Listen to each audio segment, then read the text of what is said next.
It's wonderful to meet you, John. I appreciate you taking a minute out. Looking forward to getting into the myriad of skills that you have. So thank you.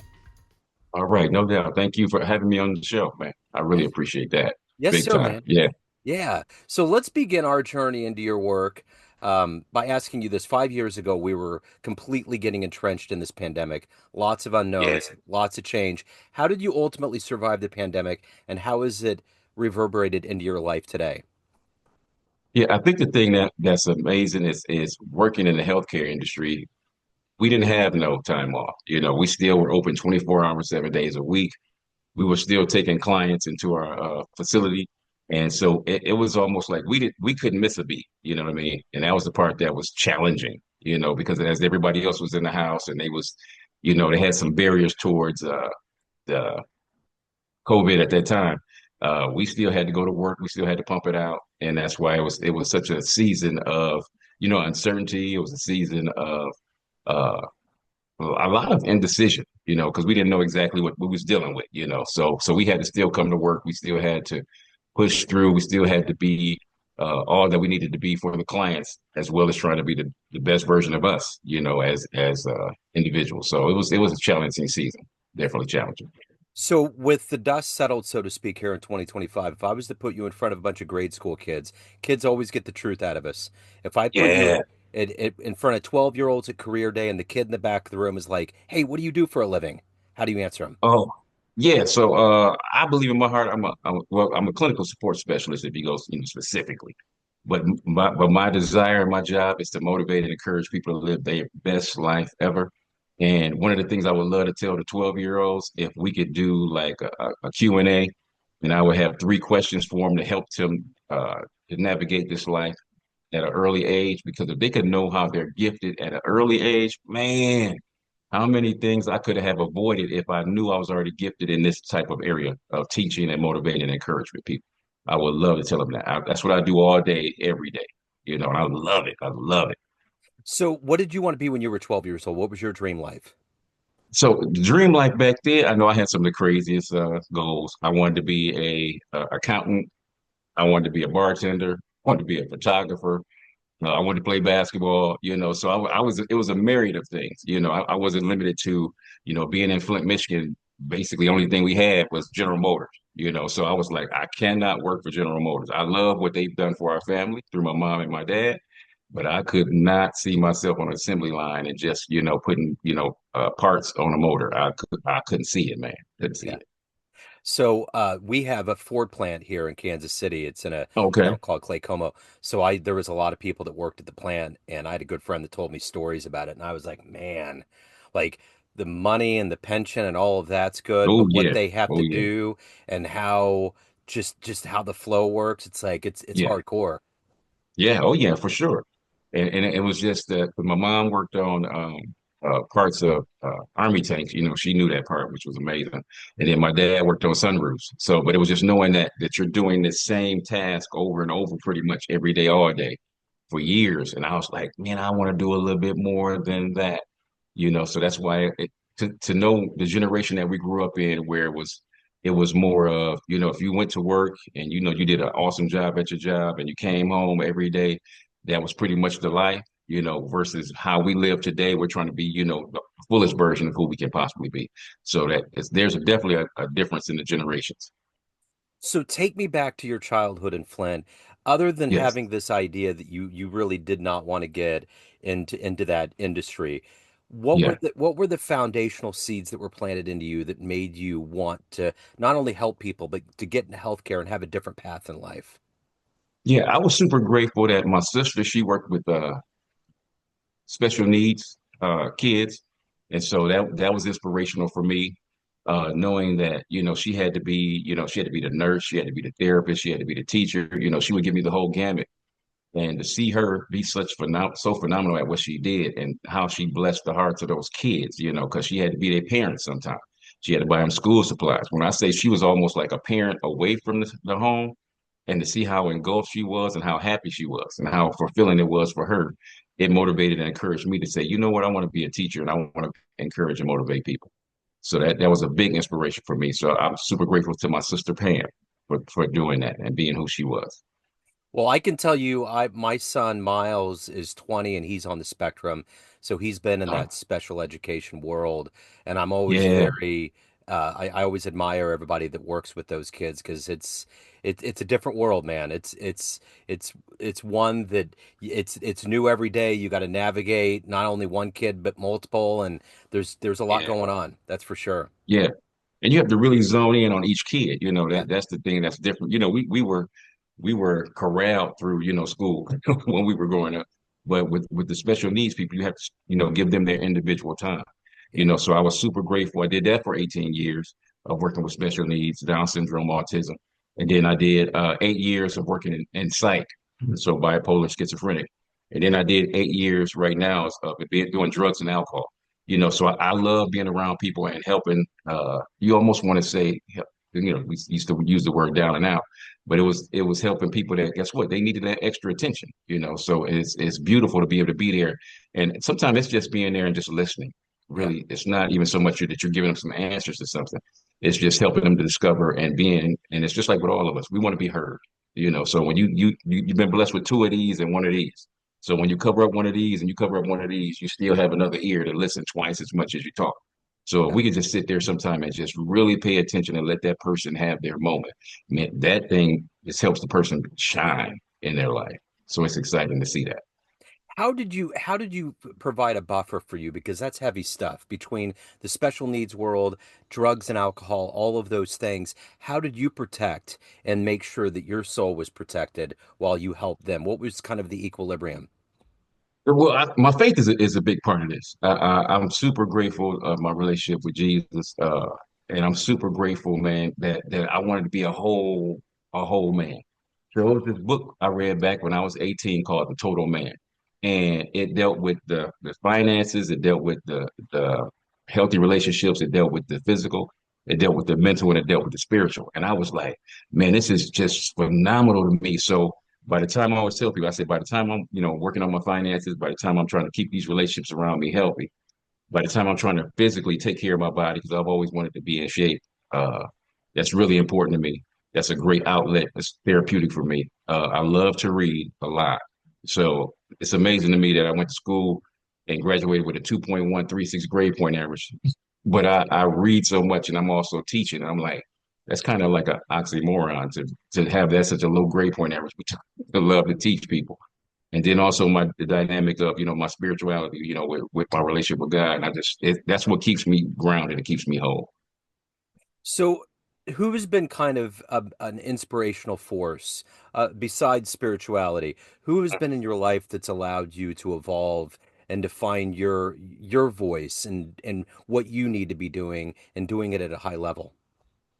Yeah, well, I think it was it. I think uh, the church was a big part of it, and the reason why is because that's where I discovered the gift of being able to teach. I really felt in my heart it wasn't until 30 that I really knew that I knew that I'm like, man, my job is to go out here and teach and motivate people, and that's why when you ask the question of if I was in front of some kids, I would ask them three questions, to help them zone in on their gift. And so I would ask a kid, number one, because I use analogies a lot, because analogies really help me remember and think. And I would ask them the question, have you ever seen a apple tree eat apples? And most kids be like, no, I've never seen an apple tree eat apples. And I say, what happens is an apple tree is genetically designed to produce fruit so other people can eat off of it. When you're doing what you're supposed to be doing in this life, you're supposed to be helping other people with your gift. And that's one of the things that, like in the drug and alcohol world, what gets people in trouble is they isolate versus what we're supposed to be doing in this life is actually, reaching out and sharing ourselves with other people. Yeah. So that's number one. Number two, have you ever heard an apple tree go and that's straining? And I'm like, no, an apple tree is genetically designed to produce fruit naturally. It doesn't have to strain. When you're doing what you're supposed to be doing on this planet, it should come naturally to you. So everybody is gifted in one way or another. So if you ask me right now, brother, John, I'm gonna give you an Apple, 16 phone, and I need you to program it. That phone ain't never getting programmed, brother, because I don't program phones. Yeah. John, I got a car I need you to fix. Brother, that car ain't never getting fixed. I don't fix cars. I don't feel like less of a man because I don't. John, I need you to stand in front of 10,000 people and open your mouth. Brother, you just put me in heaven when you told me to do that because the way I've been gifted, I love sharing, stories and motivational things with people to help them have their best life. And I feel so comfortable with doing that, man. It's almost like breathing to me. So when you know that your gift is to share yourself with other people, when you know your gift should come naturally to you. But also it's that third question. What in this life ticks you off? Like it really makes you mad.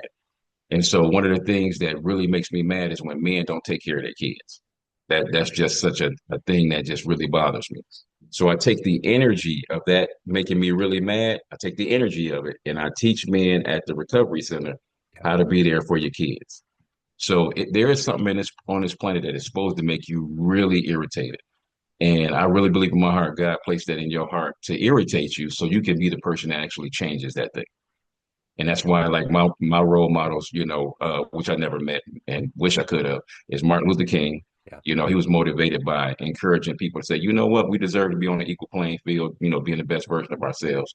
Nelson Mandela, apartheid was a big thing, and guess what? He was so irritated by it, he was willing to go to jail for it, and then came out and helped solve apartheid.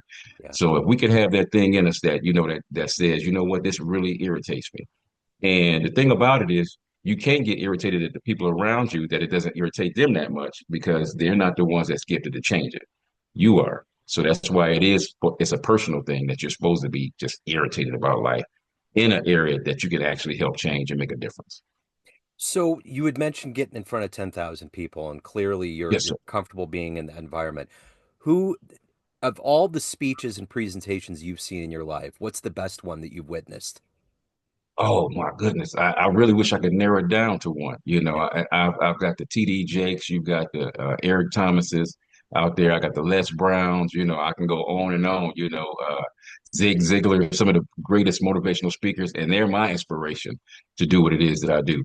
I can speak. I always tell people, I said, man, I went from speaking to chairs to speaking so far the most has been 1,000 people. So it's exciting to do those things. But it's just those, they just motivate you, encourage you so much. You be thinking like you can go through a wall after you get through hearing one of their speeches. Yeah. And so that's the encouragement of knowing that, man, if I could just continue to do that for other people, that might feel like, man, I don't know if I'm ever going to do anything great in life. I believe everybody's supposed to do something great in life. It don't have to be on a national or international scale, but in your community, you can be a tremendous blessing to a lot of people. So when did you know you had this gift? When was it? What was there a particular time in front of a group of people? When did you know this was your lot in life to motivate, to get in front of people and help improve and change lives? Oh man, it was, and I hated that it took till 30. But I really felt at 30, that's when it locked in. And I was like, I think I have the gift to teach. And I really feel like I had an impression in my life where I said, God, I think I had the gift to teach. He's like, son, you've been had the gift to teach. I said, can you show me how? So I reflect back on when I used to teach men how to get into a strip club with a fake ID. I wasn't teaching nothing good, but I was teaching. So then I went back. And then when I was a kid, unfortunately, I was teaching kids how to cuss correctly on the playground. I was teaching, but I didn't know that was the gift of teaching. And then I felt like I went all the way back. And I felt like, man, you know what? When you would cry one way, your mama would change your diaper. You would cry another way, your mama would feed you. You would cry another way, your mama would hold you. I felt like I was teaching my mom how to raise me. Yeah, So I felt like in my heart, I've been teaching like since day one. I absolutely. really feel that way. It's so embedded in me I almost have I can't help it when I'm around people. I'm trying to motivate and change their life. So how do you balance everything between doing, between your job, between motivating people, taking care of your soul, being a family guy? How do you have kind of a balance, or how do you go about that philosophically? Yeah. So I actually wrote a book called The Balanced Life. And that's my baby, is because I'm always trying to figure out what's little things, and it's not so much the big things. What's the little things I can do to keep me grounded? That's really important to me. So I love to give. So I love being anywhere. I mean, going out, and we maybe be at a nursing home one day. We may be at a in a psych ward another day. It may be with some kids another day. A while ago, I used to always go into the prisons and juvenile detention centers. So just staying around people and helping people. That's on the supposedly the bottom of the totem pole. I really love helping people, and going to be a blessing to them, it blesses me. And then to me, taking care of your body, man, I'm a firm believer in that, man. You have to take care of the temple that you live in, because man, if you don't, sometimes you're in so many aches and have so much pain that your mind is so consumed with the pain and the ailments that you're going through that you can't even physically be the best version of yourself. So I think taking care of your body and when I'm working out, I usually try to do about 30 to an hour every day. That's so therapeutic for me because it makes me really zone in on, man, let me take care of this body so I can go out and do the things that I really want to do. So that's important to me, super important. So in this mission of changing people's lives and the way they live, what's been one of the best success stories that you've been involved with?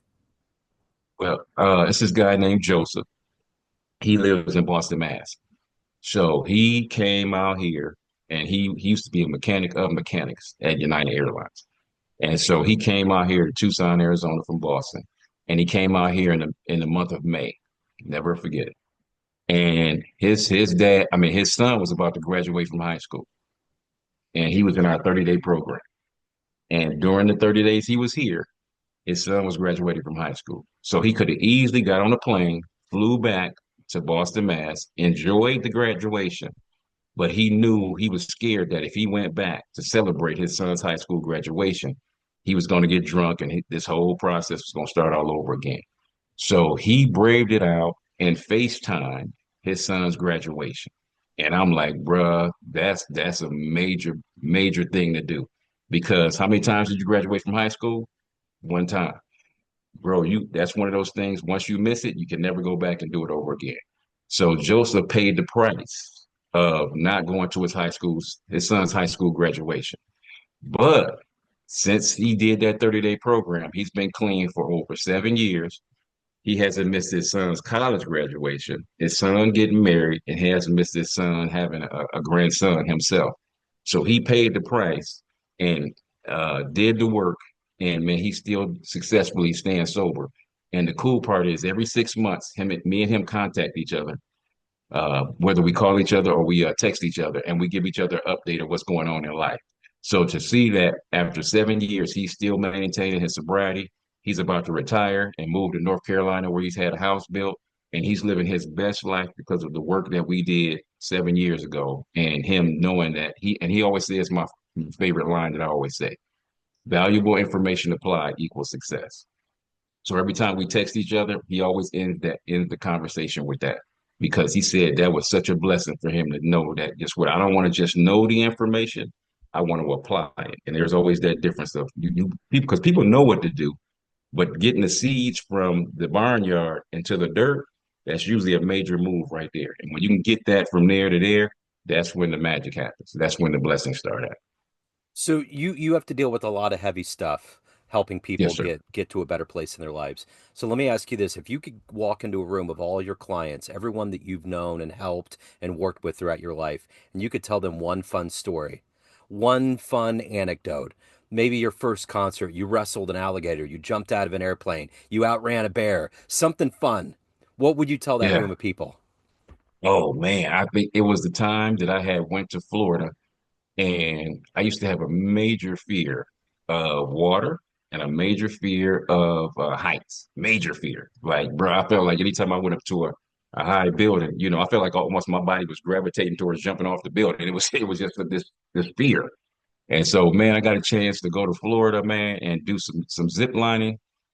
And man, there's nothing like, you having a fear of heights, and then you climb up this telephone pole that you literally see in the telephone pole wiggling back and forth, and you be like, and I'm choosing ain't nobody making me walk up here. I'm choosing to go up here and get up on this telephone pole and zip line myself 300 feet away from this. And I was like, this is just terrifying. But knowing that once I got up there, man, zip lining felt as comfortable to me as getting in front of people. And so knowing that, man, guess what? You can't get past your fears, get past knowing that. Guess what? There's some fun things out there that we need to do, and we need to get past our own limitations and say, you know what, there's something greater that's out there, man, and you're gonna have such a blast doing it. And I wish I wouldn't have waited so long to find out that I can do this thing right here. Right on. So, of everything that you've accomplished and evolved into at this point in your life, what are you the proudest of? Oh man, being a husband and a dad, Yeah. hands down, being a husband and a dad. I've been blessed to call 15 beautiful kids my babies. You know, I have two biological. We got six step kids. Me and my wife got seven kids that we got legal power of attorney from Africa. And being in their lives, man, and being able a chance to make a difference because my dad wasn't in my life. So that was one of the accomplishments I wanted to have as a man is to be a great dad and pass on wisdom and knowledge to my babies, man. And that's it's paid off tremendously, and I'm super grateful for that privilege and that honor. So everyone has a perception of you, family, friends, clients, everyone you work with, everyone that knows you, but you run the show. What's your perception of you? Who do you think you are? Uh, in this day and age, I would probably be labeled toxic positivity because I love seeing the best out of every and any situation. I'm talking about it could be the worst of worst. We're talking about somebody might be close to being on their deathbed about to overdose. And I'd be like, man, if that person only knew how phenomenal that they are. And if we can get to the crutch of what's that thing that's holding them back from living their best life. And it's usually always uh, they don't love themselves. And so I always, if we can get to the crutch of, man, I know with everything in my being, if we can get to the heart of why don't they love themselves, man, I know that would literally change their life forever. So toxic positivity is a big one for me. I love being positive, man. I love being encouraged. So that's why I give a lot and I also have my alone time where I'm taking in a lot so that I keep on refilling the tank because I feel in my heart, nobody's supposed to fill your love tank but you know, and that's why we shouldn't put pressure on other people to say, you know what, I need you to love me. I need you to love me. I need to love me so I can go out there and be a blessing to the people that's around me. So you had mentioned that in this particular day and age, with all of the fears and everything that's just very strange, Yeah, yeah, emanating from policies and all of these things that are happening that yeah, are making people afraid. Are yes, you sir. hopeful? Are you hopeful for where humanity's going and where we're heading? Yeah. For humanity, yes. Everything else, yeah, with the politics and all that, that can be overwhelming because with the economy, with where it's going, you know, with politics, people don't have an idea or a clue. And that's why I always say, man, go inward so you can go outward. So in recovery, I ask for people to be selfish during recovery. So I need you to make sure that you're doing what you need to do for you so you can be a blessing to the people that's around you. Because with my illustration, I always think about, like I said, finances, you know, relationships, the ring finger, middle finger is your body, pointer finger is your mind, and your thumb finger is your spirit. I always tell people, say, I need you to take care of these five areas right here. So when you take care of you, you can go out and be a blessing to everybody else. But let's flip this on the other side. If I'm destroying me and not taking care of me, guess what? I'm destroying the people that's around me that I love. Because if I'm not taking care of me, just like, for instance, the alcoholics, when they're destroying their lives, they're destroying the hearts of the people that they love, whether it's that significant other, whether it's their kids, whether it's their parents. It's taxing on the people that you say you love. So it goes back to this. Uh, if I'm focused on my finances, because this is how I see it. This is my point of view. Uh, and we'll just use Trump because he just happens to be our president. Does he affect how I handle my money? No. Does he affect how I love my kids and my wife? Nah. Does he affect how I take care of my body? Nah. Does he affect, you know, what books I read, DVDs I watch, music I listen to? Nah. Does he affect my relationship with Jesus? Nah. So sometimes we put so much emphasis on focusing on the outward things that's going on that we're not taking care and inwardly loving on us, appreciating us, and doing what we need to do for us so we can do what we need to do for other people.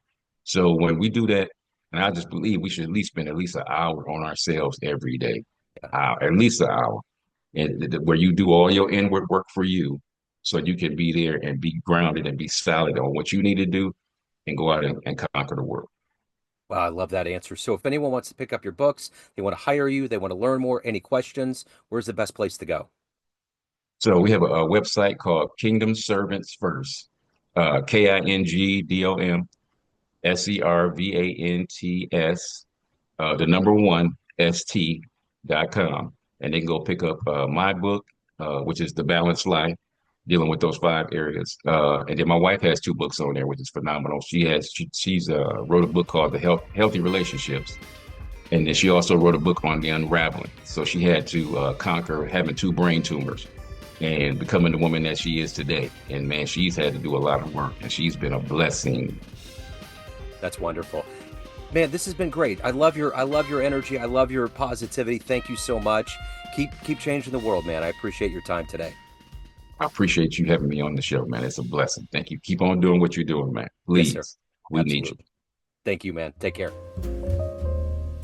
Hello, friends. Joe Dimino here.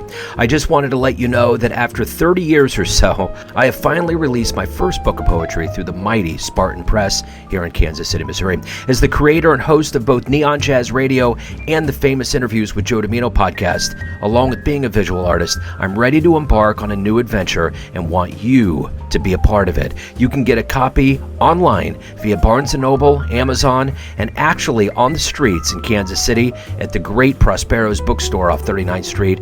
You can also visit joedimino.com for links to the book, to more poetry, and everything in my world, including paintings. Thanks for all of the love and support over the years, and please dig the words.